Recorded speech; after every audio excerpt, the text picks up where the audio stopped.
Very very very warm hearted welcome to all of you. This side is Abhinav Kumar Baure और आज मैं आपके समक्ष लेकर प्रस्तुत हूँ हैंडमेड मैपिंग की एक और क्लास। इस क्लास में बेसिकली हम क्या डिस्कस करने वाले हैं, तो आज की इस क्लास में हम लेक्स के बारे में डिस्कशन करेंगे। अब इस बात का विशेष ध्यान रखें कि यहां पर आपकी अप्रोच काफी इंपॉर्टेंट हो जाती है। याद रखिएगा कि केवल और केवल एक लिस्ट बताकर सामने मैं मैप लगाऊं और एक लिस्ट लगाकर जो है आपको हर एक राज्य की महत्वपूर्ण झीलें आपके सामने एक्सप्लेन कर सकते हैं, परंतु याद रखिए कि यह यूपीएससी होगा ही नहीं। मैं केवल यूपीएससी कहकर आपसे केवल और केवल वनडे एग्जाम के लाइक कंटेंट आपको डिलीवर कर पाऊंगा। अब यहां समझिएगा कि जब कभी यूपीएससी झील से रिलेटेड प्रश्न पूछेगी, लेक से रिलेटेड प्रश्न पूछेगी, वहां पर इन डेप्थ एनालिसिस की आवश्यकता होगी। ये याद रखिएगा कि आपको माइन्यूट क्लियरिटी के साथ पता होना चाहिए। मान लेते हैं कि मैं एक झील के बारे में कहता हूं, कहां पर है फूलों की झील, कहां पर है रंग बदलने वाली झील, या फिर क्या कारण है कि कोई झील अपना रंग बदलती है, क्या कारण है कि एक ही साल के अंदर एक झील खारे पानी की होती है, जो है वो ताजे पानी की हो जाती है। इसी प्रकार से अगर मैं आपसे कहूं क्या होती है डेल्टा झील, क्या होती है लगून झील, और क्या डेल्टा झील और लगून झील में डिफरेंस क्या होता है, क्या कोई झील एक से दूसरे प्रकार में परिवर्तित हो सकती है, क्या कारण है कि वूलर झील का निर्माण जो है वो विसर्पण के कारण हुआ और विसर्पण से भी बनने वाली झील के बाद भी इसे मॉर्ट लेक नहीं माना जाता, ऐसी झील जो मरने वाली हो ये नहीं माना जाता। ऐसे बहुत सारे डायमेंशन है जिससे रिलेटेड यूपीएससी प्रश्न पूछती है, तो इसका विशेष ध्यान रखें कि आज की इस क्लास में हमारा मुख्य उद्देश्य केवल और केवल झीलों के नाम जानना नहीं है, उनके प्रकारों को समझना है, उसके पीछे उनकी उत्पत्ति के कारण को जानना है। और यह भी याद रखिएगा कि आपको कई स्थानों पर, देखिए हर एक राज्य में ऐसा नहीं है, लेकिन कई राज्यों में ऐसा होगा कि आपको उत्तर से दक्षिण की दिशा में झीलों का क्रम याद होना आवश्यक है। क्लियर? तो यहां मेरा एक डिस्क्लेमर है, याद रखिए कि केवल और केवल झीलों के नाम जानना आवश्यक नहीं है, वहां पर इन डेप्थ एनालिसिस की आवश्यकता है, आपको अंदर गहराई में जाने की जरूरत पड़ेगी। और यह भी याद रखिएगा कि मैं दावे के साथ कह सकता हूं कि अगर आपने इस क्लास को पूरा देखा, पूरी तरह से समझा, तो मैं ये लिख कर दे सकता हूं कि आपको ऐसा कंटेंट दोबारा देखने को जल्दी नहीं मिलेगा। तो आप इसके बेहतर तरीके से नोट्स बना ले। कुछ स्टूडेंट जो है वो कमेंट बॉक्स में पूछा करते हैं कि कहां से इस पीडीएफ को डाउनलोड करें। मैंने पहले भी बताया है, एक बार मैं और आपके 10 सेकंड लेता हूं। याद रखिए अभिनव बोहरे ज्योग्राफी, इस स्थान से जो है ये पूरा लिखा जाएगा GEOGRAPHY, अभिनव बोहरे ज्योग्राफी। ये मेरा टेलीग्राम चैनल है, आप यहां से सारी पीडीएफ जितनी भी आप देख रहे हैं उन सभी को डाउनलोड कर पाएंगे। याद रखिए हैंडमेड मैपिंग आपके आंसर राइटिंग को काफी इंप्रूव करती है।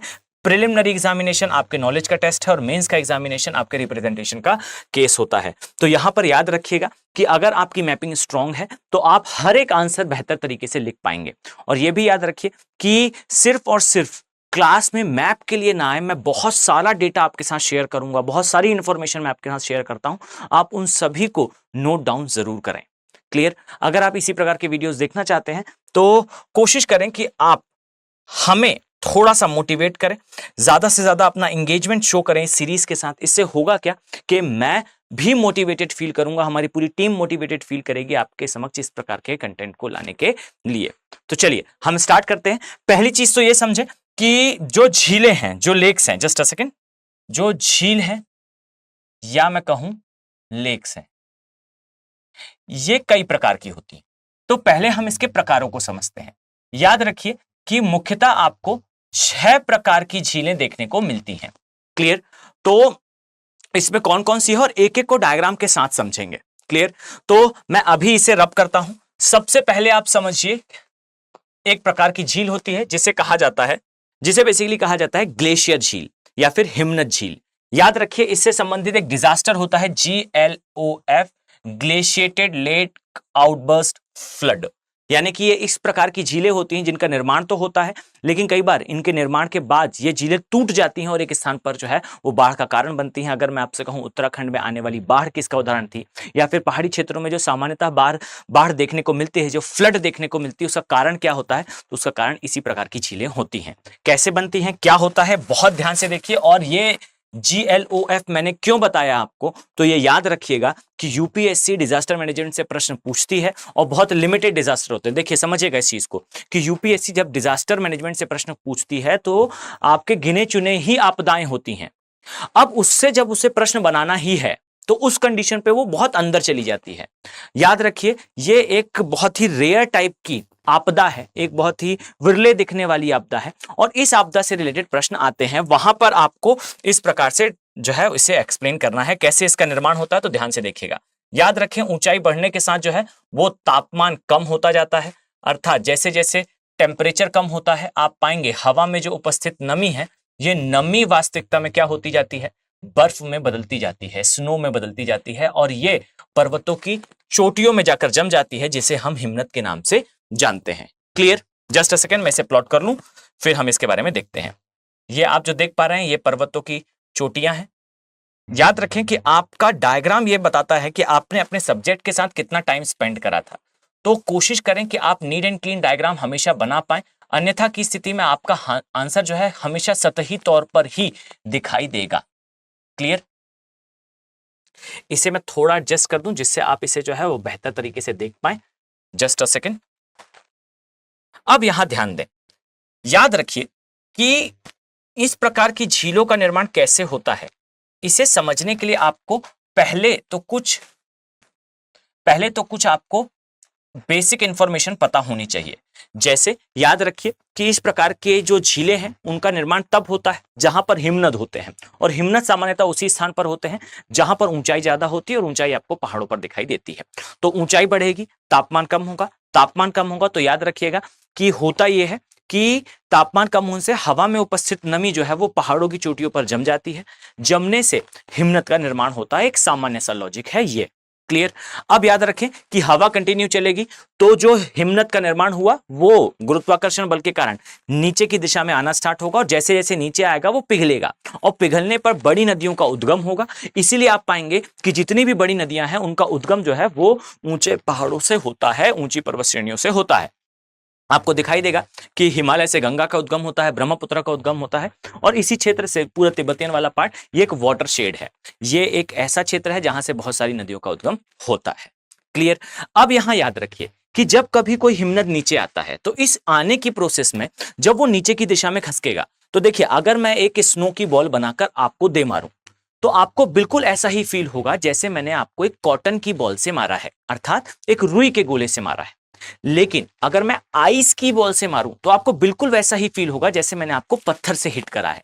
स्नो जो है अर्थात बर्फ जो है वो ऊन के जैसी होती है, लेकिन जो आइस है, जो हिम है, एक्चुअल आइस कैप, फाइन, ये पत्थर की तरह कठोर होता है। आपके रेफ्रिजरेटर में जो आइस क्यूब्स जमते हैं वो पत्थर जैसे होते हैं, ठोस होते हैं।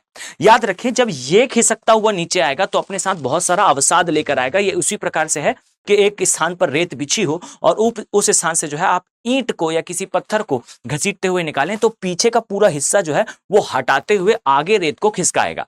यानी कि जब कभी ग्लेशियर इस प्रकार से नीचे आएगा, याद रखिए वो अपने साथ जो है वो अवसाद का एक बड़ा सा टीला लेकर आएगा। अब समझिएगा, यहां इस डायग्राम पे फोकस रखें, ध्यान से देखिए। ये जब इस प्रकार से नीचे आया तो याद रखिए आने की प्रोसेस में इसने ये अवसाद यहां इकट्ठे करे और यहां कहीं आकर वो जो है वो पिघल गया।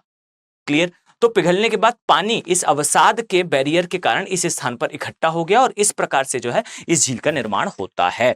बहुत ध्यान से समझिएगा मैंने क्या कहा। तो इतने स्थान पर ये जो हिमनद है ये ठोस अवस्था में है।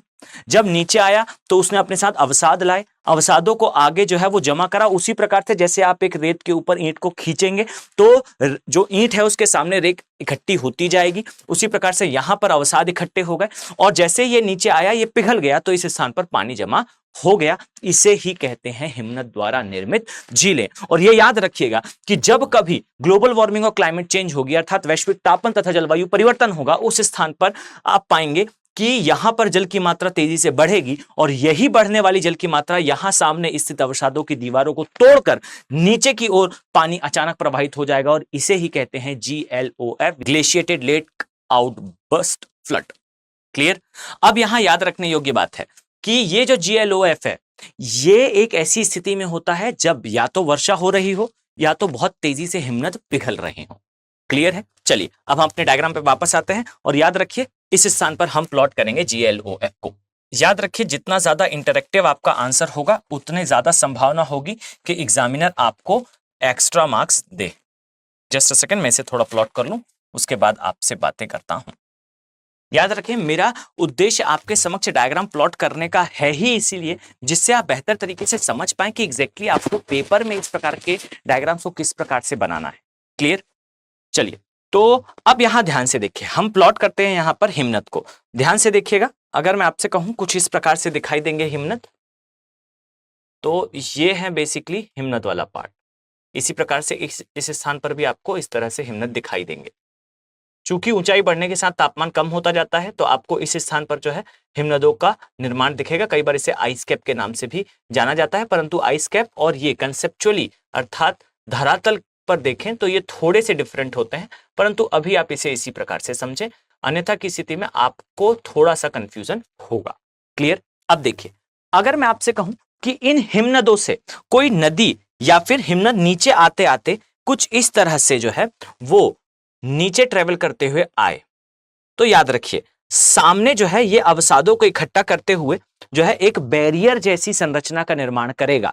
किस प्रकार से? तो ध्यान से देखिएगा, यहां से हर एक स्थान से जो है वो ग्लेशियर बाहर आ रहे हैं, तो हम यहां पर बैरियर का निर्माण करते हैं। चलिए ध्यान दीजिएगा कि ये बैरियर भी जो है वो एक छोटी पहाड़ी के जैसे हो सकते हैं या सामान्यतः किसी टीले के जैसे दिखाई दे सकते हैं। अब यहां समझिएगा कि इनका निर्माण किस प्रकार से हुआ है। तो इनका निर्माण जो है यहां से आने वाली नदियों के द्वारा लाए गए अवसादों के जमाव से इनका निर्माण हुआ है। अब यहां समझिए कि बहुत सारे ग्लेशियर जो है यहां से नीचे आएंगे, इस प्रकार से जो है ये ग्लेशियर्स नीचे आएंगे, और यहां समझिएगा कि जैसे ही ये नीचे आएंगे ये पिघलना स्टार्ट हो जाएंगे, और यहां पर जो है वो बैरियर के कारण एक झील का निर्माण होगा। इसे कहा जाता है बेसिकली हिमनद द्वारा निर्मित झीलें। और ये याद रखिए, ये जो झीलें हैं इनकी एक विशेषता होती है कि ये झीलें अगर कंटिन्यू रहती हैं तो याद रखिएगा ये एक स्थान के लिए ताजे पानी का एक अच्छा स्रोत होती हैं। परंतु अगर किसी स्थान पर ये बैरियर बहुत वीक है तो याद रखिएगा ये टूट जाता है, और टूटने के पश्चात जो है ये रहवासी एरिया में प्रवेश करता है, जहां ये विशाल जनधन की हानि करता है। तो ये बेसिकली किसका उदाहरण है? ये हमारा उदाहरण हुआ किसका? हिमनद द्वारा निर्मित झीलों का।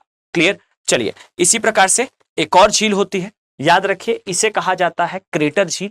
और याद रखिए ये इस क्रेटर झील का निर्माण कहां होता है? तो इस प्रकार की झीलों का निर्माण होता है उन स्थानों पर जहां कभी ज्वालामुखी रहा हो और उसके मुख पर पानी भर जाने से इन प्रकार की झीलें निर्मित होती है। अब यहां समझने योग्य बात है, याद रखिएगा कि हमारे यहां भारत में सामान्यतः आपको ज्वालामुखी देखने को नहीं मिलते, पर पहले थे। अब यहां पर एक इंटरेस्टिंग लेक आती है जिसे लुनार लेक कहा जाता है।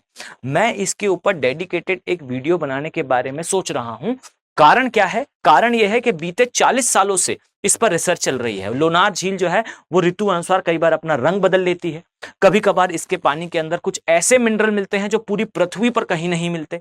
इस झील के अंदर आपको कंपास वर्क करता हुआ नहीं दिखाई देता। कुछ वैज्ञानिकों का कहना है कि ये एक ज्वालामुखी का मुख है जो समाप्त हो चुका है, या कुछ वैज्ञानिकों का कहना है कि ये झील का निर्माण हुआ था एक प्रकार के मीटियोर के गिरने से। यही कारण है कि यहाँ कुछ ऐसे मिनरल मिलते हैं जो पृथ्वी में अन्य किसी भी स्थान पर नहीं मिलते, और इवन ब्रह्मांड में किसी और दूसरे कोने में या फिर रिसर्च के द्वारा हमें पता चला जो मीटियोर के अंदर, जो उल्का पिंडों के अंदर मिनरल मिलते हैं, उस प्रकार के रेयर मिनरल इस झील के अंदर मिलते हैं। ये आए कहां से हैं? तो याद रखिए एक पूरा डिटेल्ड एनालिसिस मैं इस पर लेकर आऊंगा, अगर आप सभी इंटरेस्टेड हो तो। याद रखिए यूपीएससी इसी प्रकार के प्रश्न पूछा करती है और आपको इसी के लिए तैयार रहना होगा। क्लियर? हिंदी मीडियम में मैंने ऐसा सामान्यतः ऑब्जर्व करा है कि इस प्रकार की चीजों के लिए ज्यादा रुचि नहीं है, और यही कारण है कि जब प्रश्न आते हैं उस समय उतना अच्छा आउटकम हम नहीं दे पाते। ये उसे सुधारने का प्रयास है। याद रखें, आप अपना एंगेजमेंट जैसे जैसे इसमें शो करेंगे, मैं उतनी ज्यादा डिटेल में आपके लिए वीडियो लेकर आता रहूंगा। चलिए तो अब ध्यान से देखिए, यहां पर हम ड्रॉ करते हैं एक अन्य झील के बारे में। इसे कहा जाता है क्रेटर झील। याद रखें कि जो क्रेटर झीलें होती हैं इसके लिए डायमेंशन हमेशा क्लियर रखें कि इस प्रकार की झीलों का निर्माण मुख पर होता है। और किसके मुख पर? तो याद रखिएगा ज्वालामुखी के मुख पर इनका निर्माण होता हुआ दिखाई देता है। अब यहां याद रखिएगा कि ये जो झीलें होती हैं इनके बारे में कुछ इंफॉर्मेशन, जैसे सबसे पहली और सबसे इंपॉर्टेंट, तो ये झीलें जो है वो उन स्थानों पर मिलती हैं, सामान्य सी बात है, जहां आपको ज्वालामुखी दिखाई देते हैं। जस्ट अ सेकंड, मैं इसे जो है थोड़ा सा रीएडजस्ट कर लूं। इस प्रकार से याद रखिए कि इस प्रकार की झीलें आपको उस स्थान पर देखने को मिलती हैं जहां कहीं पर ज्वालामुखी रहे हों। पहली चीज। दूसरी चीज कि इन झीलों के अंदर सामान्यतः आपको कुछ ऐसे गुणधर्म देखने को मिलते हैं जो अदर झीलों में उपस्थित नहीं होते। जैसे कई बार इन झीलों के लिए कहा जाता है कि यहाँ कंपास वर्क नहीं करता। कई बार जो है लोगों को इस स्थान पर जाने पर कुछ ऐसा सा फील होता है जैसे कुछ जो है वो अलग हो इस स्थान पर, कभी इसे भूत तो कभी इसे ईश्वर से जोड़ दिया जाता है। परंतु इसके लिए याद रखें कि यहाँ पर थोड़ा सा जो है आपको साइंटिफिक अप्रोच रखने की आवश्यकता है। यहाँ पर आपको मैग्नेटिक वेव्स थोड़ी सी देखने को मिलेंगी। कारण क्या है, यहाँ पर इस झील का निर्माण एक मैग्मा के डिपॉजिट होने से और उसके सॉलिडिफाई होने से, अर्थात मैग्मा के ठंडे तथा कठोर हो जाने से होता है, जिसके अंदर जो है वो आयरन की उपस्थिति होती है, जिसका अपना एक फील्ड होता है। इस कारण आपको थोड़ा सा जो है वो एक्स्ट्रा नेचुरल फील होगा। क्लियर। यहां पर याद रखने योग्य एक और इंफॉर्मेशन है कि इस प्रकार की झीलों में चूंकि आपको देखने को मिलता है कि मिनरल अर्थात खनिजों की मात्रा ज्यादा है, कभी कभार ये लवणीय हो जाती हैं। परंतु याद रखिए कि ये ताजे पानी की भी होती हैं। कारण क्या है, कारण है यहां पर जो पानी इकट्ठा हुआ है ये वर्षा के जल के इकट्ठा होने से आया है। क्लियर। तो एक हमने देखा कौन सा, एक हमने देखा ग्लेशियर द्वारा निर्मित झीलें। इसी प्रकार से एक और हमने देखा जिससे हमने कहा ज्वालामुखी द्वारा निर्मित झीलें। इसी प्रकार से याद रखिए एक और झील होती है जिसका निर्माण जो है नदी के द्वारा विसर्पण करने से होता है। और यहां पर बहुत ध्यान से देखिएगा, याद रखें, मान लेते हैं ये एक नदी है, जस्ट अ सेकेंड, ये इस प्रकार से एक एरिया से जा रही है। क्लियर। अब यहां समझिएगा कि ये नदी विसर्पण क्यों कर रही है। क्लियर। यानी कि अपने ही कोर्स के अंदर फॉर एंड बैक मूव क्यों कर रही है। तो हमेशा याद रखें कि नदी अपने कोर्स में अर्थात अपने प्रवाह की दिशा में जाने पर जब कभी किसी ऐसे क्षेत्र में प्रवेश करती है जिस क्षेत्र का ढाल क्लियर ना हो, स्लोप क्लियर ना हो, तो नदी उस स्थान पर जो है विसर्पण करने लगती है। इस चीज को समझिए। आप अपने फर्श पर जो है वो पानी डालें, आपको महसूस होगा कि पानी जो है अपने प्रवाह की दिशा में बार बार अपना रास्ता बदल रहा है। ये पानी बदलता क्यों है, क्योंकि पानी जो है वो आपके फर्श का स्लोप अर्थात ढाल जानना चाहता है। जैसे ही ढाल मिल जाएगी पानी उसी दिशा में बहना प्रारंभ कर देगा। बस उसी प्रकार का कुछ नेचर नदी का भी होता है। नदी जब किसी ऐसे क्षेत्र में जाती है जहां पर ढाल बहुत मंद हो तो नदी अपने ही प्रवाह की दिशा में जो है वो फॉर एंड बैक मूव करने लगती है। और याद रखिए जब ये फॉर एंड बैक मूव करती है तो हम इसे नदी का विसर्पण कहते हैं। और नदी जब कभी विसर्पण करती है तो याद रखिए कि वो अपने विसर्प को ज्यादा से ज्यादा बड़ा करने का प्रयास करती है। यहां ध्यान से देखिए, मैं इसे थोड़ा सा जो है एडजस्ट कर दूं, ध्यान से देखिएगा। याद रखें अपने विसर्पों को बड़ा करेगी तो उतने ज्यादा एरिया का वो क्या कर पाएगी, एग्जामिन कर पाएगी। अब इस प्रकार से नदी जो है वो और ज्यादा विसर्प करेगी। इसी प्रकार से विसर्पण जो है वो समय के साथ बढ़ता जाएगा और कुछ इस प्रकार से दिखने लगेगा। और इसी का क्लाइमैक्स आएगा जब नदी का एक विसर्प जो है वो दूसरे विसर्प से या एक विसर्प की दो भुजाएं जो है आपस में टच कर जाएंगी। और याद रखिए जैसे ही ये टच करेंगी यहां पर निर्माण हो जाएगा किसका, एक झील का। यहां पर पानी भर जाएगा। अब आप कहेंगे पानी कैसे भर गया इस स्थान पर, तो ध्यान से सुनिएगा। याद रखिए इस प्रकार से एक झील का निर्माण होता है। कैसे, तो अभी मैं आपको 1 मिनट में इसे समझाता हूं। ये फर्स्ट कंडीशन है जहां पर नदी जो है मंद ढाल वाले क्षेत्र से निकली। अब ये दूसरी कंडीशन है जैसे जैसे उसने जो है अपना विसर्प और भी ज्यादा बड़े करना प्रारंभ करा। और ये क्लाइमैक्स कंडीशन है जहां पर नदी का एक विसर्प की दो भुजाएं आपस में जुड़ गई। अब देखिएगा अगर मैं आपसे कहूं कि आपके घर में एक बल्ब लगा है, आप उसे निकालें और वहां पर अपने एक फिंगर जो है वो डाल लें, अचानक से करंट आपके शरीर से गुजर जाएगा। ये क्यों हुआ, तो याद रखिए कि करंट का ये नेचर होता है, धारा का ये नेचर होता है कि वो इजीएस्ट पाथ से फ्लो करती है, यानी कि सबसे सरल पाथ से फ्लो करती है। ये सामान्य सा फिजिक्स का रूल है, ना समझ में आए तो सीधा सीधा इसे रट ले। नदी सबसे सरल पाथ को फॉलो करेगी। और ये याद रखिएगा कि जैसे ही नदी सबसे सरल पाथ को फॉलो करती है तो अगर विसर्प की दो भुजाएं आपस में मिल जाएं तो मिलने पर होगा ये कि नदी का पानी इस विसर्प में जाने के बजाय वो सीधे जाना पसंद करेगा। और जब जैसे ही वो सीधे जाएगा इस स्थान पर पानी भरना बंद हो जाएगा, इस स्थान पर पानी जाना बंद हो जाएगा। और समय के साथ यहां इस स्थान पर जो है वो अवसादों के जमाव से ये झील जो है वो मुख्य धारा से अलग हो जाएगी, जिसे ऑक्सबो लेक या फिर गोखुर झील के नाम से जाना जाता है। यहां मैं नेमिंग कर दूं, अन्यथा की स्थिति में आपको समझने में थोड़ी समस्या होगी। और ये कहलाता है नदी का विसर्पण। तो याद रखिए कि नदी इस प्रकार से विसर्प करती है, विसर्पण करने के क्रम में गोखुर झील का निर्माण होता है। अब यहाँ पर इंपॉर्टेंट इंफॉर्मेशन याद रखिए कि भारत में एक झील है जिसे कहा जाता है जिसे कहा जाता है वूलर झील। ये गोखुर झील का उदाहरण है, परंतु ये सतही इंफॉर्मेशन है। याद रखिए कि जो गोखुर झील है उसके लिए इसेंशियल पॉइंट ये है कि ये नदी से अलग होने पर बनती है, और गोखुर झील का उदाहरण वही होगी जो अलग होगी। परंतु आप पाएंगे कि जो वूलर झील है, जिसे सामान्यतः कहा जाता है कि ये एक गोखुर झील है, परंतु याद रखें ये जुड़ी हुई है अभी भी झेलम नदी के साथ। क्लियर? तो ये परफेक्टली गोखुर का उदाहरण तो नहीं है, परंतु एग्जाम में आता है तो आप इसे सही पुट करेंगे, मेंस में आप इसका यूज करें। क्लियर? इसके अलावा याद रखें कि गोखुर झीलों को मृत होने वाली झील भी कहा जाता है। कारण यह है कि इनके अंदर पानी कहां से आया था? नदी से, और नदी अब इससे दूर जा रही है, तो धीरे धीरे करके एक समय पर यह सूखने वाली है। क्लियर? तो यह हुआ हमारा एक टाइप ज्वालामुखी द्वारा, एक हुआ हिमनद द्वारा, और एक हमने जो है वो देखा विसर्पण द्वारा। अब याद रखें कुछ और भी झीलें होती हैं, जैसे एक झील होती है जिसे कहा जाता है टेक्टोनिक झीलें या विवर्तनीकरण की क्रिया द्वारा निर्मित झीलें। कैसे निर्मित होती हैं? तो देखिए, मैं यहां पर एक रफ डायग्राम बना रहा हूं। आगे जब कभी अगर हम और आप इच्छुक होंगे तो हम स्टार्ट करेंगे फिजिकल ज्योग्राफी की एक सीरीज, जहां पर फिर हम डिटेल में देखेंगे इसके बारे में कि ये किस प्रकार से निर्मित होती हैं। अभी केवल और केवल एक ब्रॉडर सेंस में, एक सतही तौर पर समझने के लिए आप इसे देख सकते हैं।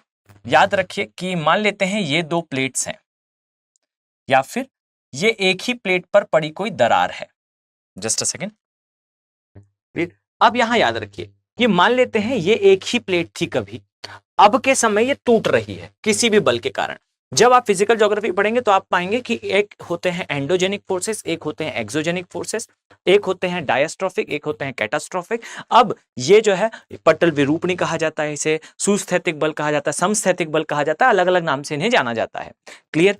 तो अब यहां समझिएगा कि किसी भी कारण से यदि ये प्लेट्स कुछ इस प्रकार से मूव करें, अर्थात ये प्लेट इस स्थान पर और ये प्लेट इस दिशा में मूव करे, तो इसके बीच में जो है एक दरार का निर्माण होगा। और याद रखिए इसी दरारी क्षेत्र में यदि पानी भर जाए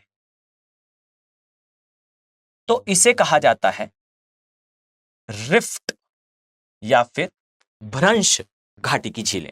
क्लियर? याद रखें ये विशाल आकार की होती हैं, बड़े आकार की होती हैं, और इन्हें जो है कई बार कहा जाता है सागर के रूप में। जैसे अगर मैं आपको समझाऊं, जस्ट अ सेकेंड, इसे थोड़ा सा हम साइड करते हैं, तो आपको एक झील दिखाई देगी। मैं यहां छोटा सा मैप बनाना चाहूंगा, यहां ध्यान से देखें, यह है अफ्रीका वाला भाग।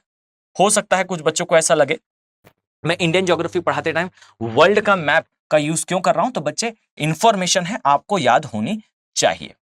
क्लियर? तो ये बेसिकली आपको दिखाई देगा अरब का प्रायद्वीप, इस प्रकार से आपको दिखाई देगा ये है हमारा ग्रेट इंडिया। इस प्रकार से आपको दिखाई देगा कि ये यूरोप वाला पार्ट है, इटली हो गया, ये ग्रीस है, ये इटली है, याद रखिए ये पोर्चुगल वाला एरिया है। इस प्रकार से ये स्कैंडिनेवियन देश है और ये बनकर रेडी है, इतना हमें आवश्यक है। याद रखें कि यहां आपको दो झीलें दिखाई दे रही हैं जिन्हें आप सागर के नाम से जानते हैं। इसे कहा जाता है लाल सागर, इसे कहा जाता है बेसिकली द गल्फ या खाड़ी, या फिर कई बार इसे फारसी खाड़ी कहते हैं। इसी प्रकार से आपको यहां पर एक झील दिखाई देगी जिसे कहा जाता है लेक बैकल। और याद रखिए जो बैकल झील है ये विश्व की सबसे गहरी झील है। आपने पढ़ा होगा कि विश्व की सबसे बड़ी ताजे पानी की झील, जस्ट अ सेकंड मैं यहां शिफ्ट कर दूं इसे, विश्व की सबसे बड़ी ताजे पानी की झील जो है लेक सुपीरियर है, जो यूएसए के ग्रेट लेक्स का पार्ट है। यहां ध्यान से देखिए, अगर मैं प्लॉट करूं कुछ इस प्रकार से, जस्ट अ सेकंड, याद रखें कि ये जो मैं ड्रॉ कर रहा हूं ये है उत्तरी अमेरिका, ये कैलिफोर्निया वाला भाग है। इस तरह से आप देखेंगे तो चलते हुए अगर आप नीचे आए तो ये साउथ अमेरिका है। इसी प्रकार से ये बनकर रेडी है साउथ अमेरिका। हम रफ डायग्राम बना रहे हैं, बाद में कभी डिटेल में हम डिस्कशन करेंगे।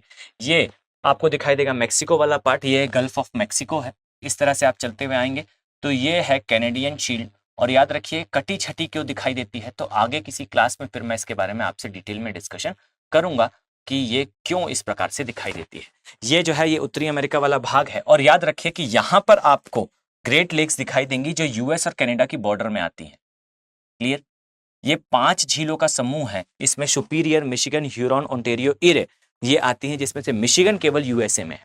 क्लियर। और याद रखिएगा कि ऐसा कहा जाता है कि सुपीरियर सबसे बड़ी ताजे पानी की झील है, परंतु ये याद रखिए कि जितना इन 5 झीलों में पानी है उससे ज्यादा पानी जो है लेक बाइकल के अंदर है। याद रखिए लेक बाइकल का साइज जो है बेल्जियम के साइज से बड़ा है। ये वास्तविकता में क्या है, तो एशियन प्लेट में पड़ी हुई एक दरार के अंदर पानी भर जाने से लेक बाइकल का निर्माण हुआ है। इसलिए याद रखिए कि भ्रंश घाटी की झीलें या भ्रंश झीलें या फिर विवर्तनिक क्रिया से निर्मित झीलें, इनका आकार काफी बड़ा होता है और सामान्यतः ये ताजे पानी की होती हैं। अगर इन दरारों के अंदर सागर के पानी का प्रवेश हो जाए तो फिर सामान्य सी बात है ये खारे पानी की दिखाई देंगी। इसी प्रकार से आपको जो है इस स्थान पर, जस्ट अ सेकेंड, याद रखिए इस स्थान पर आपको ग्रीनलैंड दिखाई देगा, इस प्रकार से यहां आपको आइसलैंड दिखाई देगा, इस प्रकार से यहां आपको ग्रेट तथा कथित ग्रेट ब्रिटेन दिखाई देगा, स्मगलर्स का कॉन्टिनेंट। क्लियर। और इस तरह से आपको पूरा पार्ट बनकर रेडी दिखाई देगा। अब हम चलते हैं अपने टॉपिक पर वापस कि हमने 5 प्रकार देख लिए। अब आते हैं छठा और लास्ट प्रकार पे। माफ कीजिएगा, हमने अब तक 4 प्रकार देखे, 5वां और लास्ट प्रकार अभी हम देखने वाले हैं। अब याद रखिए कि एक प्रकार होता है जिसमें सामान्यतः केवल और केवल पानी के भर जाने से, मान लेते हैं कि ये एक एरिया है, याद रखें मान लेते हैं कि ये एक रेगिस्तानी क्षेत्र है, तो किसी भी रेगिस्तान वाले भाग में यदि किसी स्थान पर आपको वर्षा का जल इकट्ठा हुआ दिखाई दे तो याद रखिएगा उससे रेगिस्तान की झील या खारे पानी की झील सामान्यतः कहा जाता है। यहां पर जानने योग्य बात है, याद रखिए कि, माफ कीजिएगा मैंने इसे इस स्थान पर बना दिया, याद रखिए आपको ये झील सामान्यतः उस स्थान पर दिखेगी जहां उस पूरे क्षेत्र का ढाल हो। यहां पर वर्षा का जल जो है वो रिसते हुए यहां तक पहुंचेगा। यहां पर जानने योग्य इंफॉर्मेशन है कि आपको ये झीलें किसी भी प्रकार की दिख सकती हैं, यानी कि हो सकता है आपको ताजे पानी की दिखे, हो सकता है आपको खारे पानी की दिखे, लेकिन एक इसेंशियल इंफॉर्मेशन है, ये याद रखिए कि आपको ये झीलें उन्हीं स्थानों पर मिलेंगी जहां पर ढाल कैसा हो, इस दिशा में हो। यहां जो है मैंने पेड़ बनाने का प्रयास करा है, परंतु आई डोंट थिंक कि मैं बेहतर तरीके से ड्रॉ कर पाया। बस आप इसे समझे कि इस प्रकार की झीलों का निर्माण रेगिस्तान में होगा, रेगिस्तान में भी वहां होगा जहां उस क्षेत्र का ढाल हो। और यह भी याद रखिए कि इस क्षेत्र में पानी जो है वो वर्षा का जल ही होता है, तो सामान्यतः ये ताजा पानी की दिखाई देती है। पर मैंने एक वर्ड यूज करा है सामान्यतः, स्मार्टली मैंने वर्ड यूज करा है नॉर्मली। यहां याद रखिए कि अगर इन झीलों का निर्माण केवल और केवल रेत के ऊपर होता तो ये पानी जो है वो नीचे चला जाता। इसका मतलब है पानी यहां पर रुका है, इसका अर्थ है कि यहां नीचे जो है वो कठोर चट्टानें हैं। और याद रखिए कठोर चट्टानें हैं, इसका मतलब है कि उन चट्टानों के अंदर किसी ना किसी प्रकार का मिनरल अर्थात खनिज है, और वो खनिज इन झीलों के पानी के अंदर घुलेगा और इन्हें समय के साथ खारा करता जाएगा। तो याद रखिए अगर ये निर्मित हुई हैं तो शुरुआत में ये आपको हो सकता है मिले कि ताजे पानी की है, लेकिन कुछ वर्ष रुके ये खारे पानी में बदल जाएंगी। राजस्थान की जो झीलें हैं वो इसी प्रकार की झील का उदाहरण है। क्लियर। चलिए, तो यहां पर हमारा सामान्यतः जो झीलों के प्रकार हैं ये समाप्त होते हैं। इसके अलावा और भी हैं, बहुत सारे हैं, लगभग 12 से 15 प्रकार हैं, परंतु भारत के परिप्रेक्ष्य में आपके लिए ये इतने ही जो है वो कार्य के होंगे, इतने ही आप इसे समझ पाएंगे और सामान्यतः एग्जाम में भी भारत के परिप्रेक्ष्य में इतने ही पूछे जाएंगे। तो चलिए एक बार सभी के दर्शन करें और फिर हम आगे बढ़ते हैं। ये हिमनद द्वारा निर्मित झीलें हैं, इसी प्रकार से ये ज्वालामुखी द्वारा निर्मित झीलें हैं, ये गोखुर झीलें हैं, इसी प्रकार से आपको यहां पर दिखाई देगा भ्रंश घाटी की झीलें, और लास्टली आपको दिखाई देगा कि रेगिस्तान में स्थित झीलें। आइए अब हम राज्यवार क्रम में देखते हैं कि कौन सी झील किस राज्य में है और आपके लिए किस प्रकार से महत्वपूर्ण है। चलिए हम ड्रॉ करना स्टार्ट करते हैं इंडिया का मैप। मैं उम्मीद करता हूं कि इस सीरीज में चलते हुए हम काफी आगे तक आ चुके हैं, तो आप सभी ने मैप बनाना तो आवश्यक रूप से सीख लिया होगा। अगर नहीं सीखा तो एक प्रॉमिस करें कि आज की इस क्लास को देखने के पश्चात आप जाएंगे और जाने के बाद एक कॉपी लेंगे, उसमें 100 बार इंडिया का मैप बनाएंगे। अगर आपने आज के दिन मैप बनाना नहीं सीखा तो याद रखिए आप कितना भी पढ़ लें आपके मार्क्स अच्छे नहीं आएंगे। एंड आई वांट कि हमारा ये एफर्ट कोई चेंज लाए। देखिए आप हमें माने या नहीं माने, परंतु हम ये जरूर मानते हैं कि अगर स्टूडेंट ने ये वीडियो देखा है तो स्टूडेंट यहां से कुछ ऐसा कंटेंट लेकर जाए जो उसकी लाइफ में उसका काम दे, उसके जर्नी में उसको वर्क करे। याद रखिए कि अगर आपने ये पूरा वीडियो देखा और देखने के बाद आपने एटलीस्ट मैप बनाना नहीं सीखा, या फिर जो चीजें मैंने आपके सामने देखी, बहुत इजी हो जाएगा कि मैं अपने कंफर्ट जोन में बैठकर पूरा मैप बना लूं, क्लास में आऊं और क्लास में आकर उस मैप पर समझा दूं। क्लियर? या फिर यहां एक मैप लगाऊं, सिंपल सा डायमेंशन है कि एक गूगल सर्च में जो है इमेज आ जाएगी, मैं यहां इमेज में रख के उसे एक्सप्लेन कर दूं। परंतु इससे होगा क्या? इससे सिर्फ इतना होगा कि मैं आप तक इंफॉर्मेशन पहुंचा जरूर दूंगा, परंतु आप इसे कभी पेपर में यूज नहीं कर पाओगे। आप कभी मेंस में वो डायग्राम नहीं बना पाओगे। जब बना नहीं पाओगे मेंस में, तो फिर आप सफल होगे कैसे? ये सोचकर ये इनिशिएटिव है इस प्रकार से आपको पढ़ाने का। याद रखें कि अगर आपने मैप बनाना नहीं सीखा तो आपको आगे समस्या होगी। मैं रिक्वेस्ट करता हूं एटलीस्ट आप इंडिया का मैप बनाना सीख ले। मैं आपके सामने ड्रॉ करता हूं, ध्यान से देखिए, जिससे आप भी इसी प्रकार से ड्रॉ कर पाएं। याद रखिए ये है हमारा लद्दाख वाला पोर्शन। इस प्रकार से आप चलते हुए आएंगे तो ये उत्तराखंड और हिमाचल प्रदेश वाला पार्ट है।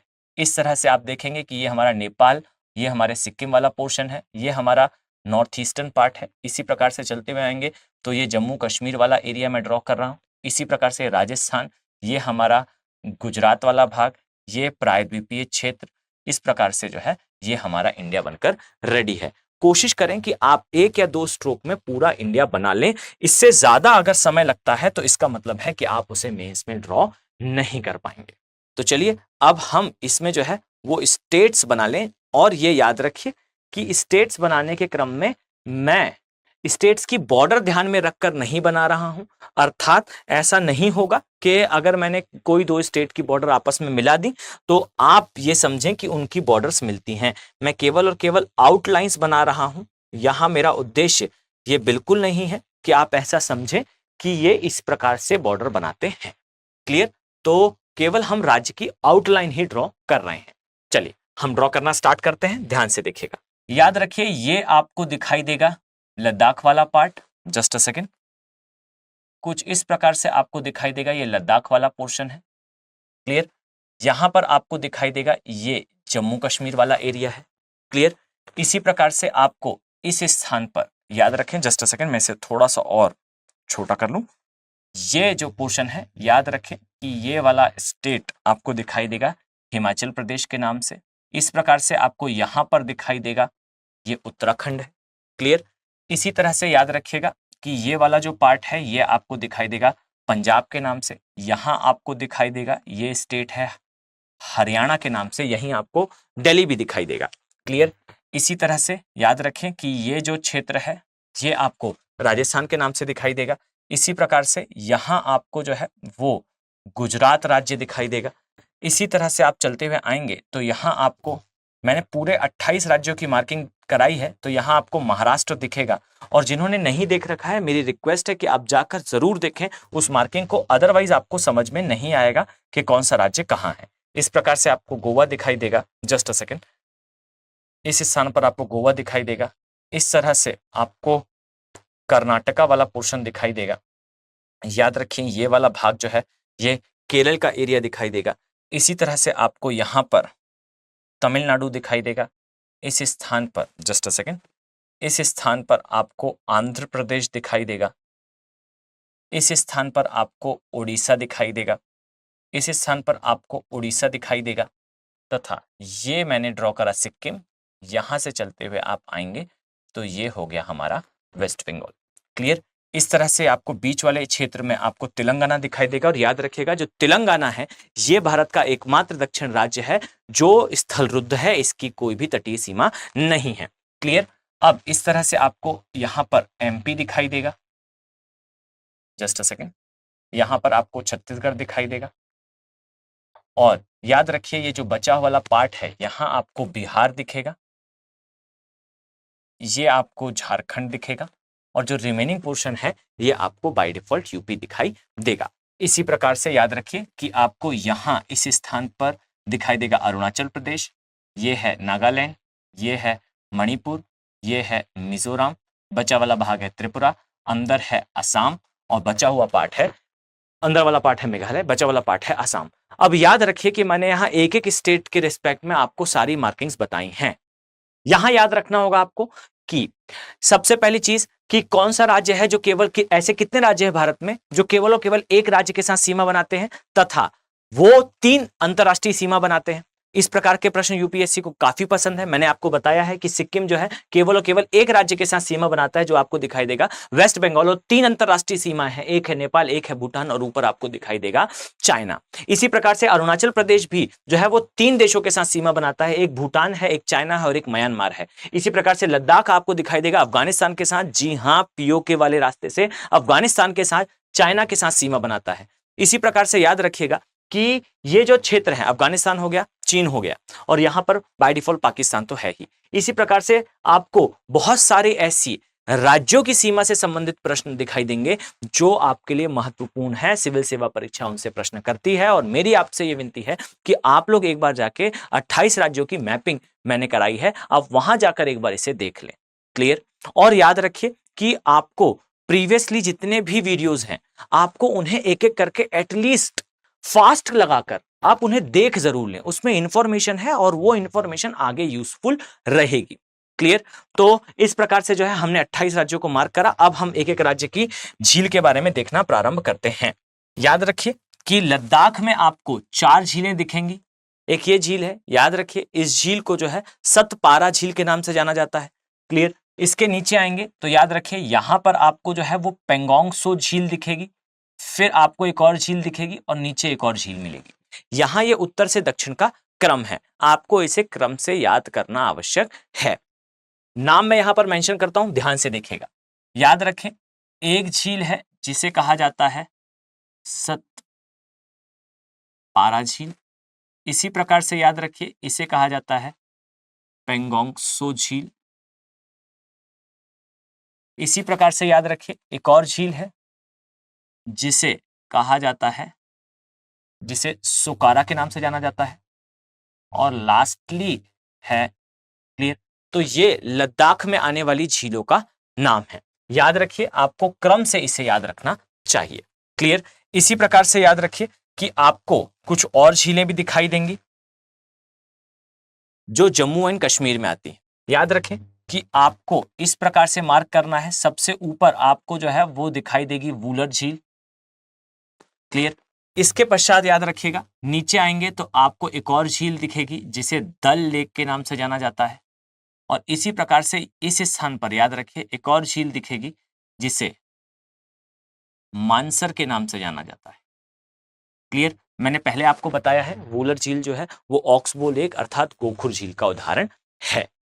अब यहां पर कुछ इंफॉर्मेशन आपको और भी नहीं, अब यहां पर आपको कुछ और भी इंफॉर्मेशन जाननी चाहिए। जैसे याद रखिए कि जो पेंगोंग सो झील है इसका 50% भाग जो है वो तिब्बत में आता है, अर्थात ये चाइना के पास है। इसका 40% पार्ट हमारी यूनियन टेरिटरी अर्थात लद्दाख में आता है, कुछ इस प्रकार से दिखाई देती है। क्लियर? और यहां पर भारतीय सेना तथा चीन की सेना आपस में फेस ऑफ करती हैं। इसका एक पोर्शन इस प्रकार से जो है आपको इंडिया के अंदर में मिलेगा, और इसका एक पोर्शन जो है इस प्रकार से आपको चीन के अंडर में दिखाई देगा। क्लियर? 10% जो भाग है ये डिस्प्यूटेड है, किसका होगा इस पर प्रश्न चिन्ह है। क्लियर? अब इसमें याद रखिए कि इसी प्रकार से जो सुकारा झील है, याद रखिएगा कि ये लवणीय झील है, और यहां पर लवण जो है वो सूख गए हैं, इस कारण ये सफेद दिखाई देती है, इसलिए कई बार इसे सफेद झील भी कहा जाता है। इसी प्रकार से याद रखिएगा जो सोमोरिरी झील है इसे सफेद झील के नाम से जाना जाता है। माफ कीजिएगा, सोमोरिरी जो झील है इसे कई बार जो है सोकारा झील को सफेद कहा जाता है, और सोमोरिरी के लिए याद रखिए इसे कई बार माउंटेन लेक के नाम से जाना जाता है। इसी तरह से याद रखिए वूलर के लिए मैंने आपको बताया कि ये ऑक्सबो लेक है। दल लेक के लिए याद रखिएगा इसे फूलों की झील के नाम से भी जाना जाता है। कई बार इसे जो है वो टूरिस्ट झील के नाम से भी जाना जाता है, पर्यटकों के लिए प्रसिद्ध झील के नाम से जाना जाता है। कारण क्या है? आसपास इसके जो है वो वनस्पति का वितरण, और कभी मैं आपको बहुत डिटेल में समझाऊंगा कि ये पीर पंजाल के आसपास है। याद रखिए कि एक लाइन रिपीट करी थी, ये लाइन मैं बहुत ज्यादा जो है वो हिस्ट्री के बारे में आपसे डिस्कशन नहीं करना चाहता, पर एक व्यक्ति हैं जिन्होंने लाइन लिखी थी, गिर फिरदौस नूरे जमी अस्ते हमी अस्ते हमी अस्ते हमी अस्ते, अर्थात दुनिया में कहीं जन्नत है तो यही है, यही है, यही है। ये लाइन लिखी गई थी दिल्ली के लिए। इस लाइन को जो है वो यूज करा था शाहजहां द्वारा पीर पंजाल के एरिया के लिए, और खासकर इस क्षेत्र की खूबसूरती को देखते हुए। याद रखिए कि वास्तविकता यह है कि इस एरिया को कहा जाता है पीर पंजाल का गुलमर्ग और सोनमर्ग वाला एरिया। ये झील उससे थोड़ा दूर है परंतु सुंदरता वही है। ये याद रखिए कि ऐसा कहा जाता है कि ये भारत का स्विट्जरलैंड है, पर यथार्थता ये है कि अगर इस स्थान पर आतंकवादी गतिविधियां नहीं होती तो विश्व ये कहा करता कि यूरोप का कश्मीर स्विट्जरलैंड है, ना कि भारत का स्विट्जरलैंड कश्मीर है। ये स्विट्जरलैंड से भी ज्यादा सुंदर एरिया है। कारण क्या है? तो एक चीज याद रखिए, मैंने एक वीडियो में समझाया था कि गोवा क्यों इतना प्रसिद्ध है। क्यों आप विशाखापत्तनम घूमने नहीं जाते, आप गोवा घूमने जाते हो? इसके ज्योग्राफिकल रीजन है। याद रखिए, आपको नीला आसमान दिखाई देगा, उसका प्रतिबिंब आपको नीला अवसाद से मुक्त सेडिमेंट फ्री ओशन दिखाई देगा, जिसमें आपको मटमैला कलर नहीं नीला कलर दिखेगा। नीला आसमान, नीला समुंदर, नीले समुंदर के अंदर कलरफुल जो है वो कोरल्स होंगे, प्रवाल होंगे, और ये जो कलरफुल प्रवाल हैं या कोरल हैं, इन्हीं के अस्थि पंजन के कारण जो है जो बीचेस हैं वो व्हाइट कलर के हो जाएंगे। व्हाइट कलर के बीचेस, रंगीन अंदर कोरल, बिल्कुल क्लीन ओशन, ऊपर क्लीन स्काई, ये एक ऐसी कंडीशन है जहां टूरिस्ट जाएंगे। इसका ज्योग्राफिकल कारण है। अब इसी प्रकार से याद रखिएगा कि आपको यहां पर भी कुछ ज्योग्राफिकल कारण दिखाई देंगे। याद रखें, पीर पंजाल रेंज जो है वो थोड़ा सा नीचे है हिमालय में। नीचे होने के कारण आपको दिखाई देगा कि आपको थोड़ी गर्मी तो फील होगी, लेकिन है ये ऊंचाई में, मतलब ये इस रिस्पेक्ट में नीचे है। यहां ऊपर हिमालय है, इसके सापेक्ष जो है कर्क रेखा के थोड़े पास है, पर इसकी ऊंचाई ज्यादा है। तो ऊंचाई ज्यादा होने पर ऊपर ठंडा है, नीचे से गर्म है, तो नीचे आपको घास के मैदान दिखते हैं। इन्हें टेम्परेट ग्रासलैंड एरिया या शीतोष्ण घास के मैदान कहते हैं। यहां पर बिल्कुल नर्म सॉफ्ट ग्रीन कलर की ग्रास दिखेगी, एकदम ग्रीन कलर की ग्रास है, ऊपर स्नो का कवर है, सफेद चादर दिखाई देगी और क्लियर आसमान दिखाई देगा। याद रखिए कि आप ऐसे देश में रहते हैं जहां 8 से 9 महीने औसतन गर्मी होती है, एवरेजली टेम्परेचर ज्यादा होता है, तो आपके लिए वो स्थान आपका फेवरेट होगा जहां पर ठंडक हो। और याद रखिए, यहां ठंडक है पर इतनी नहीं कि आपकी हड्डियां जमा दे, बोन मैरो सॉलिडिफाई कर दे, ऐसी ठंड नहीं है। तो ठंडी भी है, गर्मी भी है, एक बेस्ट कॉम्बिनेशन होता है, और ये आपको दिखाई देगा डल लेक में। क्लियर? तो इसके लिए याद रखिए, इसे फूलों की झील के नाम से जाना जाता है। ये तो मैंने आपको पहले ही बताया कि ये ऑक्सबो लेक है। इसी प्रकार से एक झील को सफेद झील कहा जाता है, एक झील को जो है माउंटेन झील कहा जाता है, और एक जो है वो भारत और चीन के बीच में स्थित है। क्लियर? चलिए अब हम स्टार्ट करते हैं हिमाचल प्रदेश की झीलों को। यहां पर याद रखिएगा, आपके लिए नाम काफी इंपॉर्टेंट हो जाते हैं। याद रखें, सबसे पहले उत्तर से दक्षिण का ऑर्डर आपके लिए इंपॉर्टेंट है। याद रखें, सबसे ऊपर आपको दिखेगा खजियार झील, खजियार के बाद आपको एक तरफ दिखाई देगा सूरजताल। क्लियर? इसी प्रकार से आपको दूसरे तरफ याद रखिए यहां पर दिखाई देगा चमेरा झील। फाइन। इसके नीचे आएंगे तब आपको दिखेगा गोविंद सागर, इसके माफ कीजिएगा, ऊपर दिखेगा महाराणा प्रताप सागर, फिर दिखेगा गोविंद सागर, और फिर लास्ट में आपको यहां पर दिखाई देगी रेणुका झील। क्लियर? तो मैं यहां पर अब मैपिंग में इसका नाम लिखने वाला हूं, और ये उत्तर से दक्षिण के क्रम में मैं मेंशन करूंगा। ध्यान से देखें, सबसे पहला है खजियार, इससे नीचे आएंगे तो याद रखिए एक तरफ चंद्रताल, और माफ कीजिएगा एक तरफ सूरजताल और एक तरफ जो है चमेरा झील। याद रखिए, एक है सूरजताल, इसी प्रकार से एक है चमेरा झील। इसमें याद रखिएगा जो सूरजताल है ये लाहौल स्पीति एरिया में आता है, और ये भी याद रखिएगा ये बड़ा लाचला दर्रे के पास है। और बड़ा लाचला दर्रा हमारे लिए इंपॉर्टेंट क्यों है? क्योंकि मनाली लेह हाईवे की कनेक्टिविटी यहां से होती है। इसके अलावा चमेरा के लिए याद रखिएगा, ये जो है वास्तविकता में कृत्रिम झील है। ये डलहौजी एक प्लेस है जिसका नाम एक गवर्नर जनरल के नाम पर रखा गया है, लॉर्ड डलहौजी। इनके नाम पर जो है ये जिले का नाम है, जो कि थोड़ा सा जो है वो अजीब हो जाता है। रीजन क्या है कि डलहौजी हमारे लिए एक वो व्यक्ति थे जिन्होंने भारत से जो है वो बहुत सारे संसाधनों को खींच कर बाहर ले गया, उनके नाम पर है, पर ठीक है कोई बात नहीं। फाइन। अब यहाँ याद रखिए कि एग्जैक्टली वो पर्सन नहीं है, पर वो नाम उसे इंडिकेट करता है। क्लियर? तो याद रखिए कि यहाँ पर डलहौजी दिखाई देगा, और डलहौजी के लिए एक बात और याद रखिएगा, एक फेमस हिल स्टेशन भी है। अब इसमें याद रखें कि जो झील है ये कृत्रिम झील है, ये इसके बाकी की झीलें जो हमने देखी है प्राकृतिक है, ये कृत्रिम है। क्लियर? अब इसी प्रकार से नीचे आएंगे तो एक झील आपको दिखाई देगी जिसे कहा जाता है महाराणा प्रताप सागर। ये पोंग डैम पर स्थित है, और ये याद रखिए ये भी कृत्रिम झील का उदाहरण है। इसी प्रकार से ये याद रखिए, इसके नीचे आएंगे तो आपको यहां पर दिखाई देगा गोविंद सागर, ये भी जो है ये कृत्रिम झील का उदाहरण है।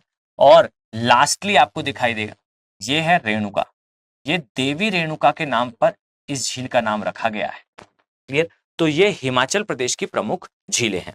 चलिए इसी प्रकार से अब आ जाते हैं हम पंजाब वाले पोर्शन में। पंजाब के केस के लिए याद रखिएगा, आपको यहां पर दो झीलें दिखाई देंगी इस प्रकार से।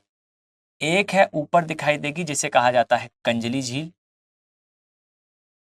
जस्ट अ सेकेंड, और इसी प्रकार से नीचे एक झील है, ये मैं नाम यहीं ऐड करता हूं, इसे जो है रोपड़ झील के नाम से जाना जाता है। ये दोनों ही कृत्रिम झील का उदाहरण है। इसी प्रकार से अब याद रखिए उत्तराखंड में झीलों के ऑर्डर को हम देखने वाले हैं, ये क्रम से है, आपको एक क्रम याद रखना होगा। अब याद रखिए उत्तराखंड की जो झीलें हैं उसके लिए आपको सबसे ऊपर दिखाई देगा इस प्रकार से, ये जो झील है इसे गौरी ताल के नाम से जाना जाता है। इसी प्रकार से एक आपको इस स्थान पर दिखाई देगी, इसे नैनीताल के नाम से जाना जाता है, और एक झील आपको इस स्थान पर दिखाई देगी, याद रखिए इसे बेसिकली जो है भीमताल के नाम से जाना जाता है। अब मैं यहां नेमिंग करता हूं, उस नेमिंग को इस स्थान पर मैं मेंशन करने वाला हूं। क्लियर? तो एक बार ट्राई करके देखते हैं, यहां पर बन जाता है तो बहुत अच्छी बात है, अन्यथा की स्थिति में मैं साइड में मेंशन कर दूंगा। एक है, मैं यहां पर ए बी और सी करके यहां लिखता हूं, साइड में मैं इसकी इंफॉर्मेशन आपके साथ शेयर करता हूं। याद रखिए ये ए है, इस प्रकार से बी है और ये सी है। क्लियर? चलिए आए ध्यान से देखें।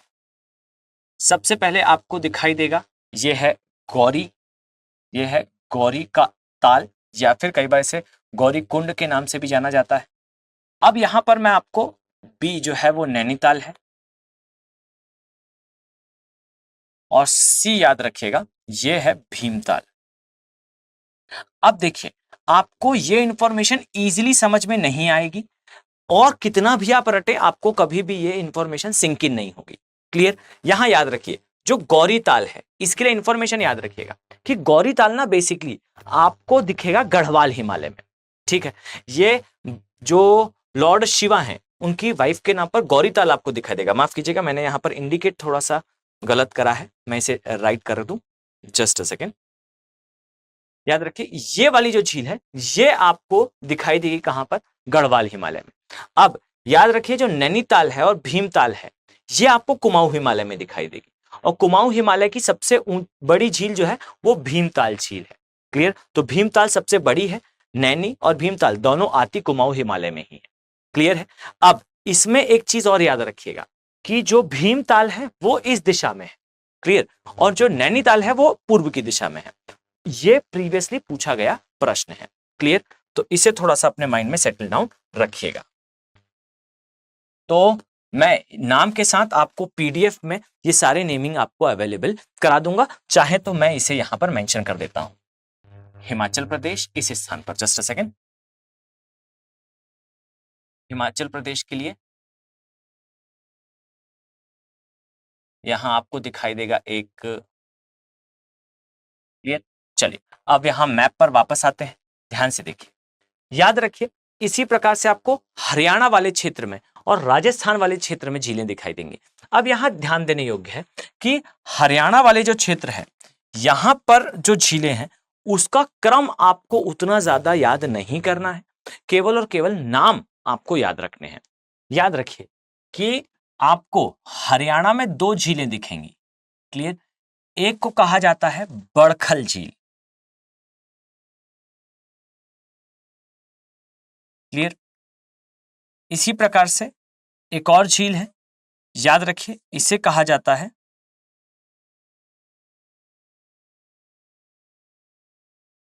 सूरजकुंड झील। अब यहां याद रखने योग्य बात है, जो बड़खल झील है ये अरावली के क्षेत्र में आती है, और यह भी याद रखिएगा ये तटबंध द्वारा निर्मित है, पूरी तरह से कृत्रिम तो नहीं परंतु तटबंध द्वारा निर्मित है। और यह भी याद रखिएगा कि अवैध खनन के कारण ये झील जो है वो पूरी तरह से सूख चुकी है। क्लियर?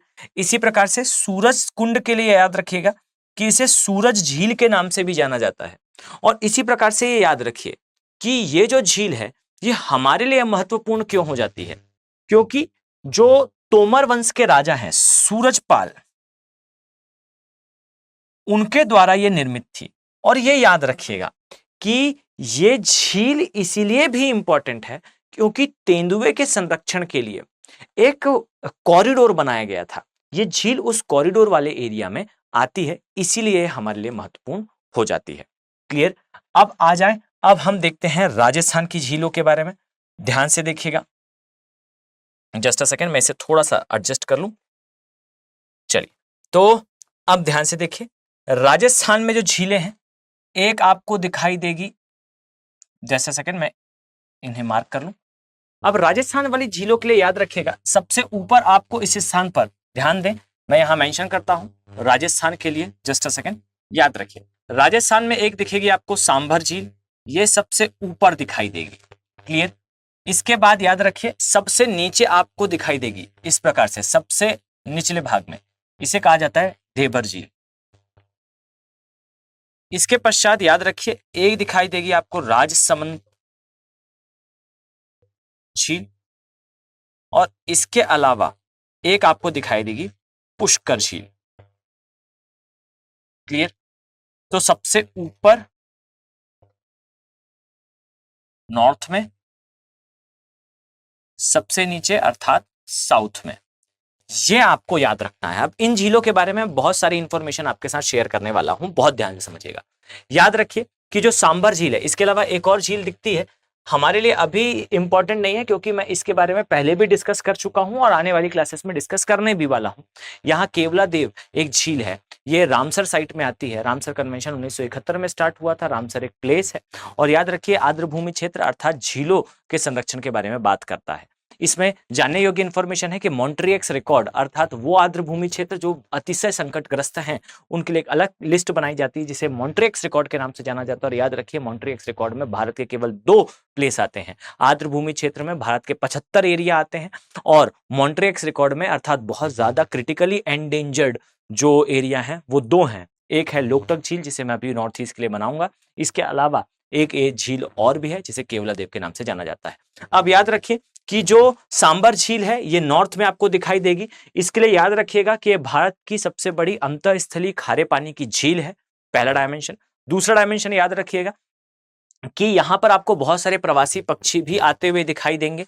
ये अरावली के एरिया में आती है, अरावली हिल्स से ये घिरी हुई है। इसके अलावा जो ढेबर झील है या ढेबर झील है, इसके लिए याद रखिएगा कि ये झील काफी ज्यादा जो है वो प्रसिद्ध है अपने ताजे पानी के लिए। ये एशिया की कुछ सबसे बड़ी ताजे पानी की झीलों में से एक है। और इसके लिए एक इंफॉर्मेशन और याद रखिएगा कि ये झील जो है कृत्रिम रूप से निर्मित है, ऐतिहासिक तौर पर इसे बनाया गया था। और याद रखिए कि ये गेम चेंजर अर्थात इतनी महत्वपूर्ण है। आप क्यों महत्वपूर्ण है आप इजीली समझ पाएंगे। राजस्थान वाला एरिया है, यहाँ कोई वर्षवाहिनी नदी नहीं है, यानी कि साल भर जल की उपलब्धता इंश्योर करने के लिए इस स्थान पर कोई बड़ी नदी नहीं है। अब इसमें याद रखिए झीलों का रोल बढ़ जाता है।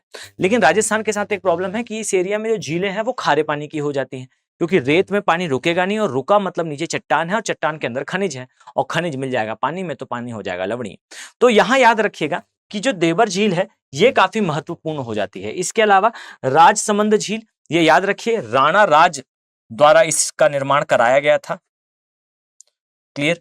और ये भी याद रखिएगा कि ये झील भी हमारे लिए वाटर अवेलेबिलिटी के लिए बहुत इंपॉर्टेंट है। इसके अलावा पुष्कर झील, ये काफी ज्यादा रोचक है। याद रखिए कि अजमेर के पास स्थित है, और ये काफी ज्यादा इंपॉर्टेंट जो है वो धार्मिक स्थल है हिंदुओं के लिए। याद रखें पुष्कर झील में जो है वो ब्रह्मा जी का मंदिर भी आपको दिखाई देगा।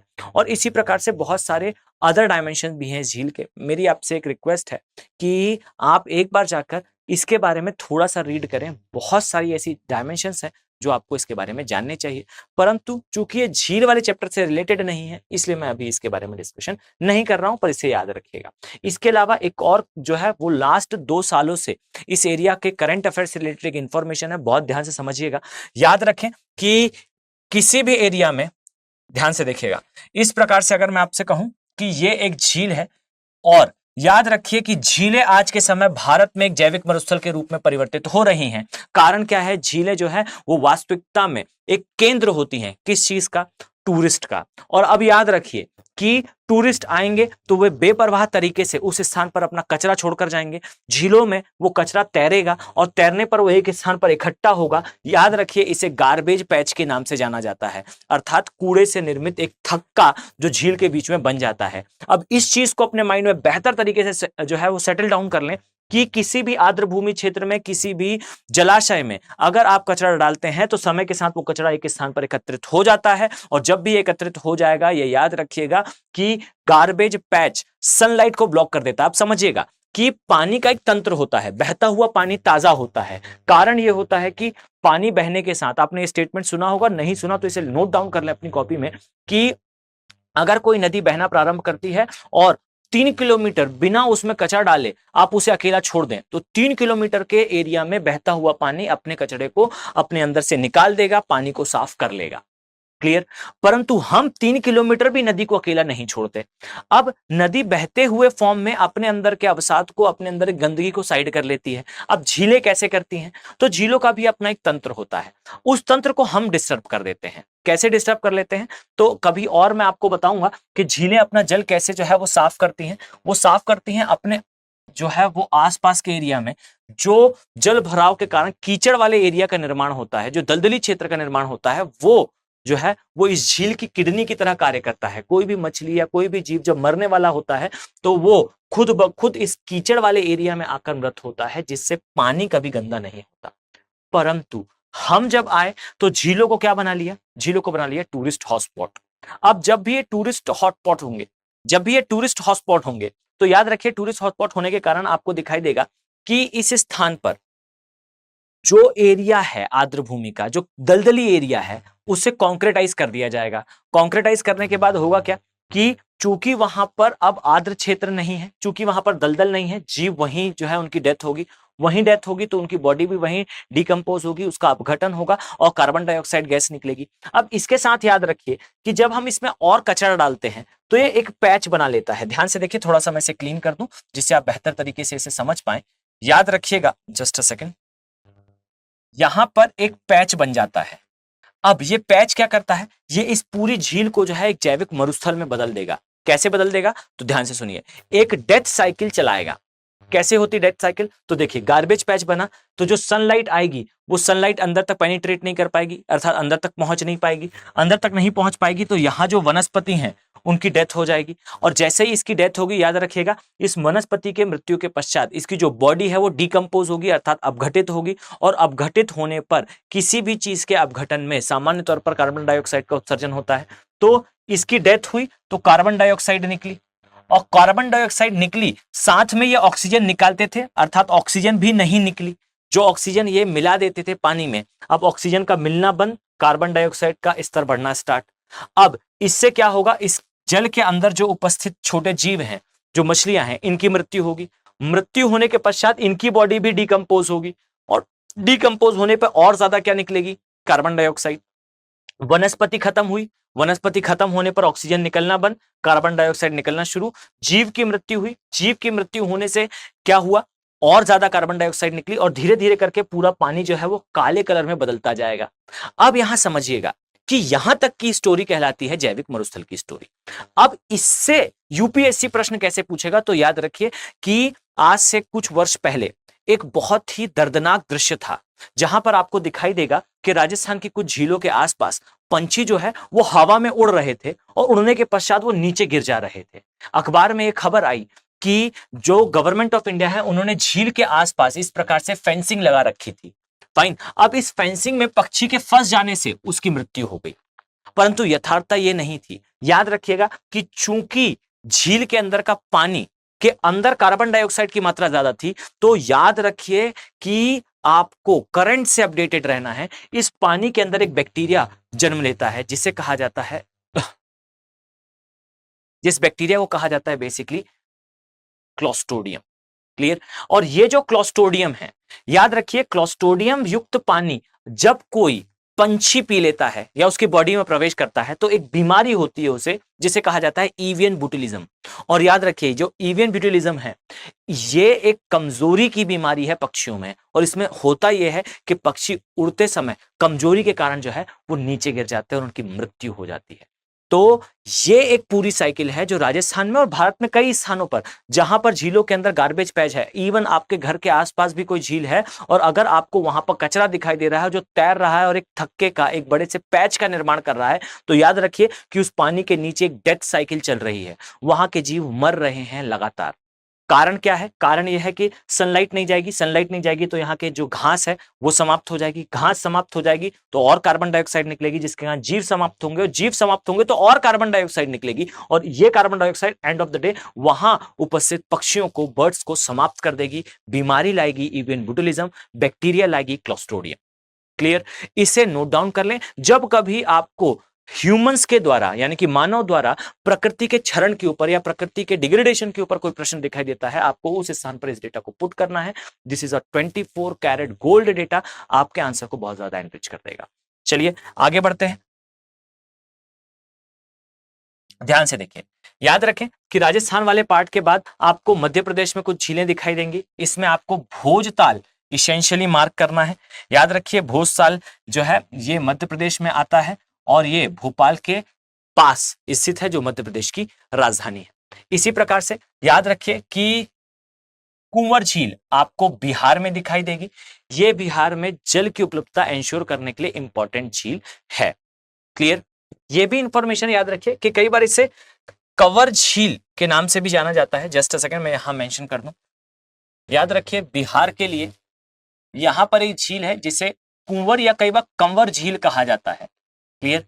ये याद रखिए कि ये एशिया की सबसे बड़ी मीठे पानी की गोखुर झील है। फाइन, ये एशिया की सबसे बड़ी ताजे पानी की गोखुर झील है। अब कारण क्या है? तो मैंने पहले आपको समझाया कि एक्चुअली में जो हमने देखा वुलर झील, वो पूरी तरह से गोखुर झील का उदाहरण नहीं मानी जाती कई बार। क्लियर? अब इसके अलावा आइए हम आगे बढ़ते हैं। याद रखिए इसके अलावा आपको यहां पर मणिपुर में, ये अरुणाचल प्रदेश, फिर नागालैंड, फिर मणिपुर, याद रखिए मणिपुर में आपको जो है वो एक झील दिखाई देगी। जस्ट अ सेकेंड, इसे कहा जाता है लोकटक झील। याद रखिए लोकटक झील जो है वो पूरे व पूर्वोत्तर राज्यों की सबसे बड़ी ताजे पानी की झील है। इसके अलावा याद रखिए कि इस झील के अंदर, जस्ट अ सेकेंड मैं यहां पर इसका डायग्राम प्लॉट कर दूं तो आप बेहतर तरीके से समझ पाएंगे। इस प्रकार से आपको ये झील दिखाई देगी। याद रखें इस झील के अंदर आपको एक नेशनल पार्क दिखेगा। याद रखिए इस नेशनल पार्क को कहा जाता है केबुल लामजाओ नेशनल पार्क। वास्तविकता में इस झील के पानी के ऊपर याद रखिए इस प्रकार से जो dead and decomposed vegetative matter है, अर्थात मृत तथा अपघटित जैविक पदार्थ हैं, उनके जमाव से एक लेयर का निर्माण हुआ है। और याद रखिए ये जैविक परत है, अर्थात ये सनलाइट को उतना ब्लॉक नहीं करती। और ये भी याद रखिएगा कि इसके ऊपर एक नेशनल पार्क बना है जिसे कहा जाता है Keibul Lamjao national park. Clear? और याद रखिए ये विश्व का एकमात्र तैरता हुआ नेशनल पार्क है। और ये नेशनल पार्क जो है ये किसके लिए फेमस है? तो याद रखिए सांगई, या कई बार इसे डांसिंग डियर भी कहा जाता है, डांसिंग डियर भी कहा जाता है, इसके लिए काफी प्रसिद्ध है। एकमात्र तैरता हुआ नेशनल पार्क है। और ये भी याद रखिए यहाँ जो dead and decomposed vegetative matter है, या फिर अगर मैं इसे कहूं अपघटित जैविक पदार्थ हैं, इसे फुंडिस के नाम से जाना जाता है। जैसा मैंने आपको पहले भी बताया, याद रखिए ये रामसर साइट है और साथ में मॉन्ट्रियक्स रिकॉर्ड में आती है। पूर्वोत्तर राज्यों की सबसे बड़ी ताजे पानी की झील है। क्लियर? तो ये इंफॉर्मेशन आपके लिए सुपर इंपॉर्टेंट है, इसे माइंड में सेटल डाउन रखिएगा। क्लियर? तो अब हम आगे बढ़ते हैं, हमें देखना है सिक्किम की एकमात्र झील के बारे में। याद रखें सिक्किम वाले क्षेत्र में आपको जो झील दिखाई देगी, जस्ट अ सेकेंड, ये झील है चांग झील। जस्ट अ सेकेंड, मैं इसे अलग से मेंशन करता हूं थोड़ा सा डार्कली। याद रखिए ये जो झील है ये हिमनद द्वारा निर्मित झील का उदाहरण है। जैसा मैंने आपको पहले बताया, या याद रखिए ठंडी के मौसम में ये जम जाती है। और इस झील से रिलेटेड एक डायमेंशन याद रखिएगा, ये झील जो है अपने अल्पाइन वनों के लिए काफी प्रसिद्ध है। इसके अलावा याद रखिए कि भारतीय डाक विभाग ने इसके रिस्पेक्ट में जो है वो डाक टिकट भी जारी करी थी। क्लियर? अब यहां समझिएगा कि इसके अलावा मेघालय की एक झील आपको जाननी होगी। क्लियर? मेघालय की एक झील जाननी होगी, इसे उमियम के नाम से जाना जाता है। और ये याद रखिए ये जो उमियम झील है ये एक नदी पर निर्मित झील है, कृत्रिम झील है, तथा पूर्वोत्तर राज्यों में खासकर असम और मेघालय के लिए जल की आपूर्ति के लिए, और साथ में जो है वो पेयजल की आपूर्ति के लिए खासकर ये प्रसिद्ध है। इसके अलावा अब यहां ध्यान से देखिए, मैंने जो तटीय क्षेत्र है इनकी एक एक झील के बारे में डिटेल में डिस्कशन करा है, जहां पर मैंने तटीय क्षेत्र की मार्किंग कराई है। क्लियर? अर्थात महाराष्ट्र वाले भाग में यहां पर एक झील है, इसके लिए तो मैं आपके लिए डेडिकेटेड वीडियो लेकर आऊं, तभी संभव है कि मैं पूरा एक्सप्लेन कर पाऊं। इसे कहा जाता है लुनार झील। क्लियर?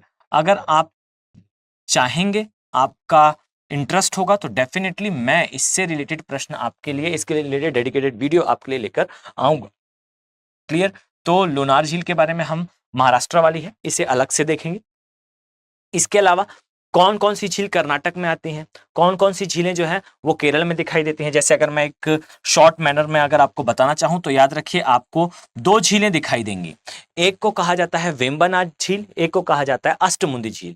अष्टमुंदी झील और वेम्बनाथ झील यहाँ पर एक जगह कोच्चि स्थित है, एक जगह पर जो है कोच्चि एर्नाकुलम स्थित है, एक स्थान पर जो है कोट्टायम स्थित है। कोट्टायम से कोल्लाम के बीच में नेशनल वाटरवे 3 बनाया गया है। इसी प्रकार से जो है वेम्बनाथ झील के अंदर आपको एक आइलैंड दिखाई देगा, जिसे वेलिंगटन आइलैंड के नाम से जाना जाता है। इसके अंदर जो है हमारा नेवल कमांड का ट्रेनिंग सेंटर है।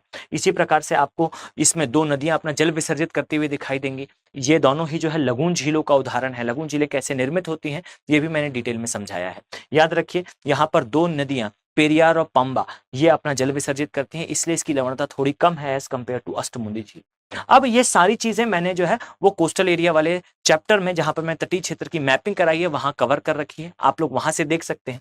इसी प्रकार से आपको यहां पर आंध्र प्रदेश तथा तमिलनाडु की सीमा पर, याद रखिए, मैं जस्ट एक जनरल डिस्कशन कर दूं, इसे कहा जाता है पुलिकट झील।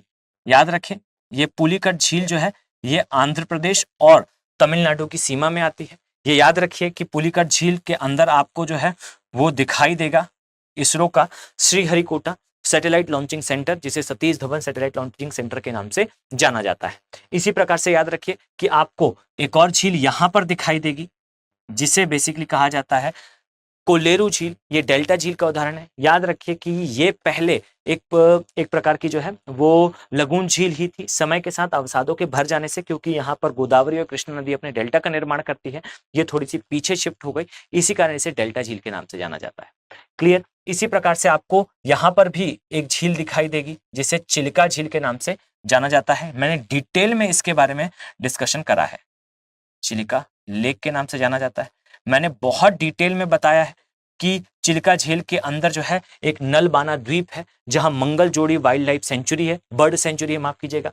ये क्षेत्र अपनी डॉल्फिन्स के लिए, यहाँ 6 प्रकार की डॉल्फिन मिलती है। हम्प बैक हो, बॉटल नेक हो, स्ट्रिप्ड हो, स्पिनर हो, इरावदी हो। इसके अलावा ये spoon ballad sand Piper, Siberian crane और इस प्रकार के प्रवासी पक्षियों के लिए काफी फेमस है। इसके अलावा यहाँ पर आपको जो है ऑलिव रेडली टर्टल, जो आर्कटिक से इस एरिया में आते हैं ब्रीडिंग के लिए, अंडे देने के लिए, ये नेस्टिंग पॉइंट भी है।